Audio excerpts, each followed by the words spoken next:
Halo adik-adik semuanya, perkenalkan nama saya Kak Laila. Hari ini kita kembali pada video pembelajaran dari Primagama. Sudah siap ya semuanya? Hari ini kita akan membahas materi tentang bunyi. Oke adik-adik, kita mulai saja ya.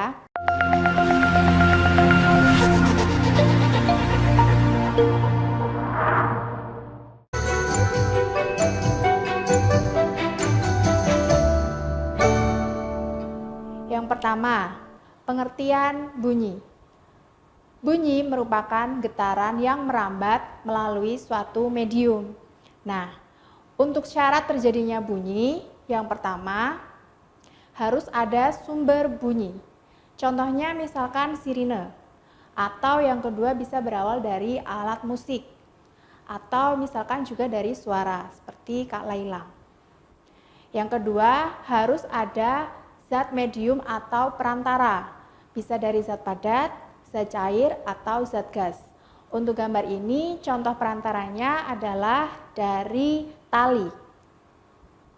Yang ketiga, syarat terjadinya bunyi harus ada pendengar. Kalau misalkan adik-adik sudah berbicara tapi tidak ada yang mendengarkan, berarti adik-adik sama saja tidak mengeluarkan bunyi. Selanjutnya adalah sifat-sifat dasar bunyi. Sifat bunyi yang pertama, bunyi dapat dipantulkan atau melakukan refleksi. Nah, sifat bunyi yang kedua adalah bunyi dapat dipadukan atau melakukan interferensi. Contohnya misalkan adik-adik sedang melakukan paduan suara. Kita memadukan suara yang tinggi dan suara yang rendah, tapi yang didengar hanya satu suara. Selanjutnya yang akan kita pelajari adalah menurut besarnya frekuensi, bunyi dibedakan menjadi 3. Yang pertama, infrasonik, yaitu bunyi yang frekuensinya kurang dari 20 Hz. Bunyi ini hanya bisa didengar oleh anjing dan juga jangkrik. Nah, yang kedua adalah bunyi audiosonik, di mana frekuensinya antara 20 Hz sampai 20.000 Hz. Bunyi inilah yang dapat kita dengar, yaitu didengar oleh manusia. Oke, selanjutnya yang C adalah bunyi ultrasonik, di mana bunyi ini frekuensinya lebih dari 20.000 Hz. Contohnya dapat didengar oleh kelelawar dan juga lumba-lumba. Selanjutnya, menurut keteraturan frekuensi, bunyi dibedakan menjadi 2. Yang pertama adalah bunyi desah, di mana bunyi yang dengan frekuensinya tidak beraturan. Nah, contoh dari bunyi desah ini yang pertama adalah bunyi daun yang ditiup angin. Yang kedua adalah suara air terjun. Yang ketiga, suara ombak. Dan yang keempat adalah suara angin. Suara-suara tersebut frekuensinya tidak beraturan. Nah, yang kedua adalah nada, yaitu bunyi dengan frekuensi yang beraturan. Biasanya keluar dari alat-alat musik atau juga bisa dari tangga nada. Contohnya seperti do, re, mi, fa, sol, la, si, do. Nah, itu frekuensinya semuanya beraturan. Selanjutnya, besaran dan satuan dalam bunyi yang harus kita pelajari.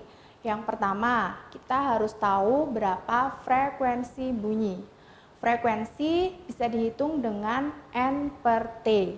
Nah, untuk satuan frekuensi sendiri adalah Hertz. Yang kedua, kita harus tahu cepat rambat bunyi. Cepat rambat bunyi di sini bisa dicari dengan 2 cara. Yang pertama, bisa dicari dengan lambda atau panjang gelombang dikali frekuensi. Yang kedua, dari jarak per waktu. Untuk satuan dari cepat rambat adalah meter per sekon. Oke ya, keterangannya ada di samping, bisa dilihat. Selanjutnya adalah teori-teori tentang bunyi. Yang pertama, kuat lemahnya bunyi itu dipengaruhi oleh amplitudo. Yang kedua, tinggi rendahnya bunyi dipengaruhi oleh frekuensi. Yang ketiga, bunyi merambat melalui zat perantara. Zat perantaranya ada 3, bisa dari zat gas, zat padat, dan juga zat cair. Yang keempat, cepat rambat bunyi tergantung dari kerapatan dan suhu. Semakin rapat zat perantara, maka bunyi cepat rambatnya akan semakin cepat. Dan semakin tinggi suhu, maka cepat rambat bunyi juga akan semakin cepat. Yang kelima, bunyi merambat paling cepat pada zat padat dan paling lambat pada zat gas. Contoh soalnya dapat kita lihat pada gambar berikut. Guruh terdengar 2 sekon setelah terjadi kilat. Bila cepat rambat gelombang bunyi di udara adalah 340 meter per sekon, hitunglah jarak terjadinya petir dengan pendengar. Nah, jawabnya bisa seperti ini ya. Yang pertama, diketahui waktu terjadinya adalah 2 sekon. Kecepatannya adalah 340 meter per sekon. Ditanyakan berapa jaraknya. Nah, kita bisa menggunakan rumus jarak sama dengan kecepatan dikali waktu.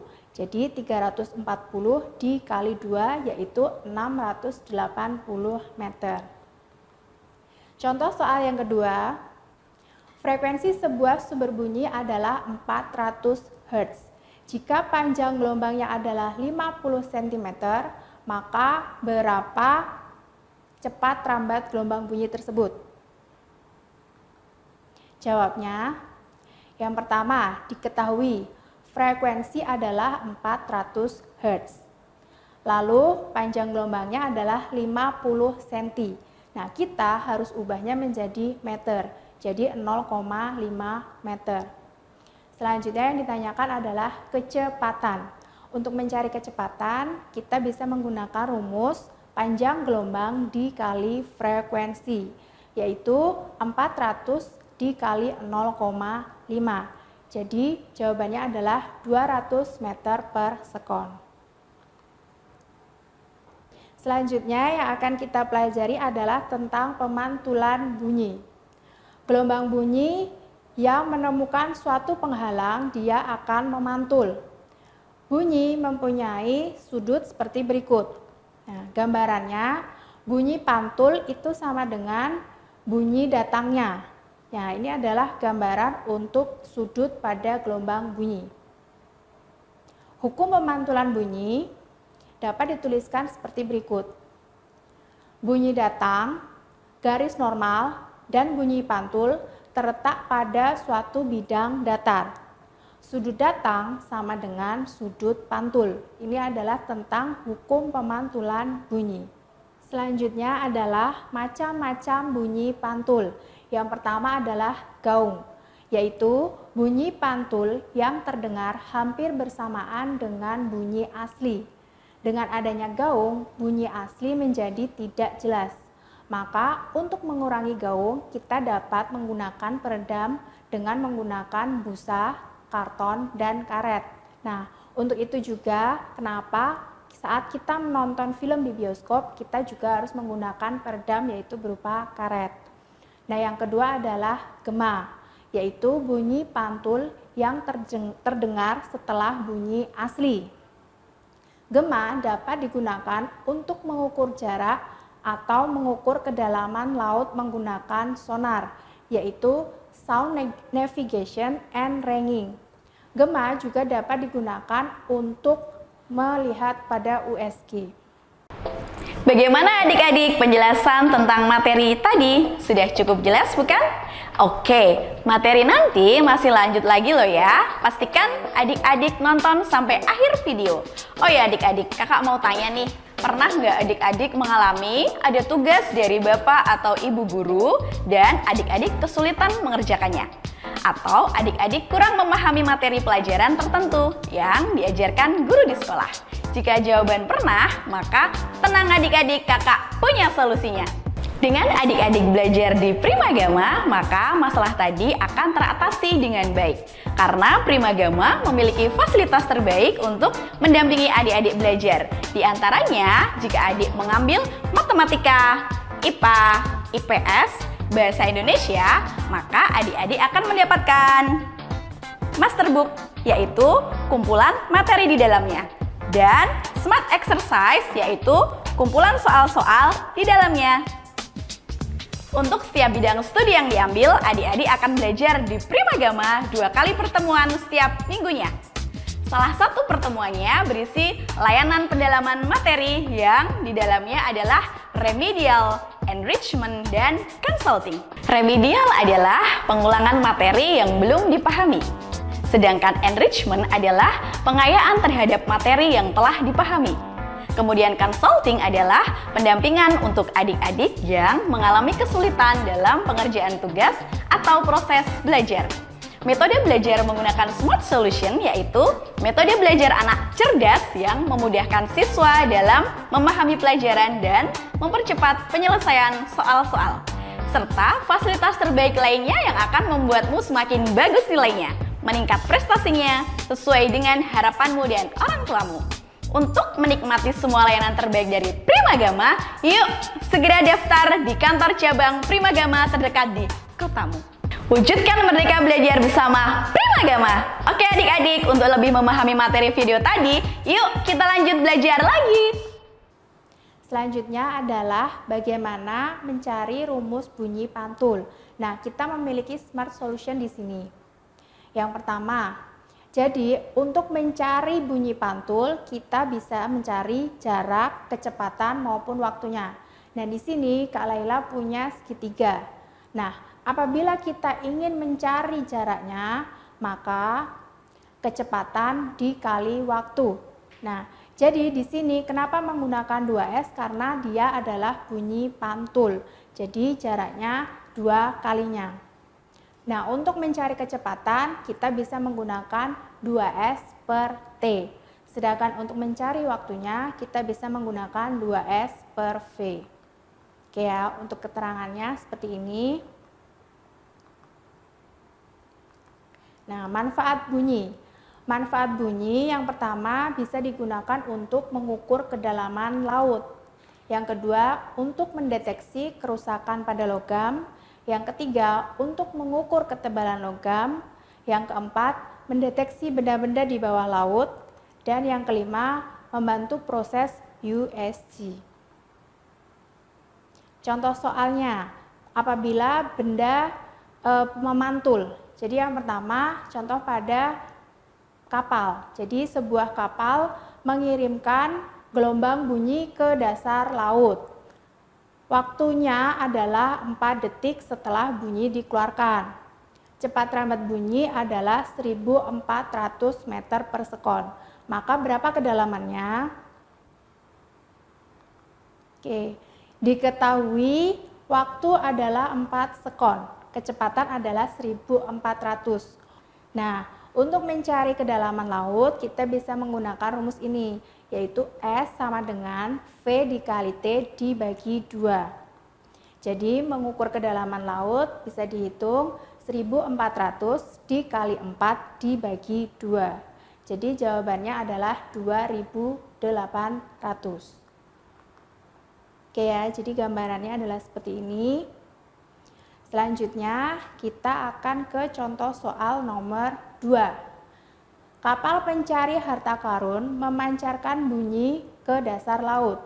Bunyi terdengar setelah 2 sekon dikeluarkan. Jika kedalaman laut adalah 1400 meter, berapa cepat rambatnya? Nah, sekarang yang ditanyakan adalah cepat rambat. Gambarannya seperti ini. Untuk menjawabnya, diketahui waktunya adalah 2 sekon. Sedangkan kedalamannya adalah 1400 meter. Untuk mencari kecepatannya, kita bisa menggunakan rumus 2S per T. Jadi tinggal kita masukkan saja ya, 2 dikali 1400 dibagi 2. Jadi cepat rambatnya adalah 1400 meter per sekon. Soal selanjutnya adalah mengenai jarak. Nah, di sini bisa dilihat seseorang berteriak dengan keras di antara 2 tebing tinggi. Beberapa saat kemudian, orang tersebut mendengar 2 bunyi pantul. Pertama, setelah 3 sekon dan berikutnya setelah 4 sekon, dia berteriak. Jika cepat rambat bunyi di udara adalah 340 meter per sekon, maka jarak antara pendengar dan tebing adalah Nah, untuk menyelesaikan ini, kita bisa menggunakan dua cara. Yang pertama, kita harus mengetahui dulu waktunya. Apabila yang ditanyakan adalah jarak antara tebing A dan juga pendengar, maka kita menggunakan waktu yang pertama, yaitu 3 sekon. Apabila yang ditanyakan adalah jarak B ke A, jarak B ke pendengar, maka kita menggunakan waktu yang 4 sekon. Kecepatannya adalah 340 meter per sekon.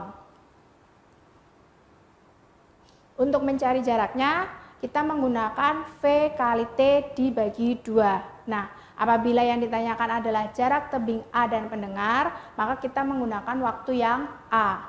Jadi, 340 dikali 3 dibagi 2, yaitu 510 meter. Nah, apabila yang ditanyakan adalah jarak dari tebing B ke pendengar, maka kita menggunakan waktu yang kedua, yaitu 4 sekon. Jadi, 340 dikali 4 dibagi 2, jawabannya adalah 680 meter.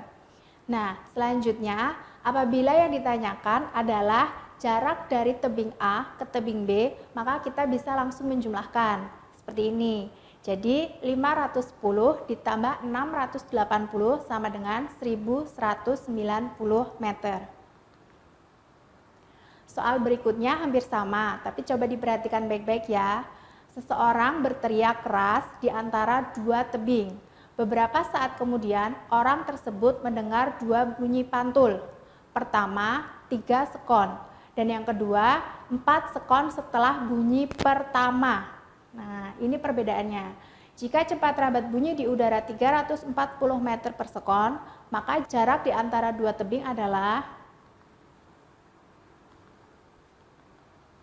kita bisa langsung menggunakan smart solution seperti ini. Jadi, waktu yang pertama adalah 3 sekon. Nah, waktu yang kedua adalah 4 sekon setelah bunyi pertama. Jadi 3 plus 4 yaitu 7 sekon. Maka kita mempunyai waktu total 10 sekon. Karena yang ditanyakan adalah jarak tebing A ke tebing B, maka kita bisa langsung menggunakan rumus jarak, yaitu V dikali T dibagi 2, yaitu 340 dikali 10 dibagi 2. Jawabannya adalah 1700 meter. Demikian pembelajaran kita tentang bunyi. Semoga bermanfaat untuk kalian semua ya.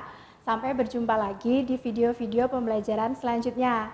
Jangan lupa subscribe channel YouTube kita dan juga bunyikan loncengnya. Primagama siap, Primagama smart, Primagama terdepan dalam prestasi.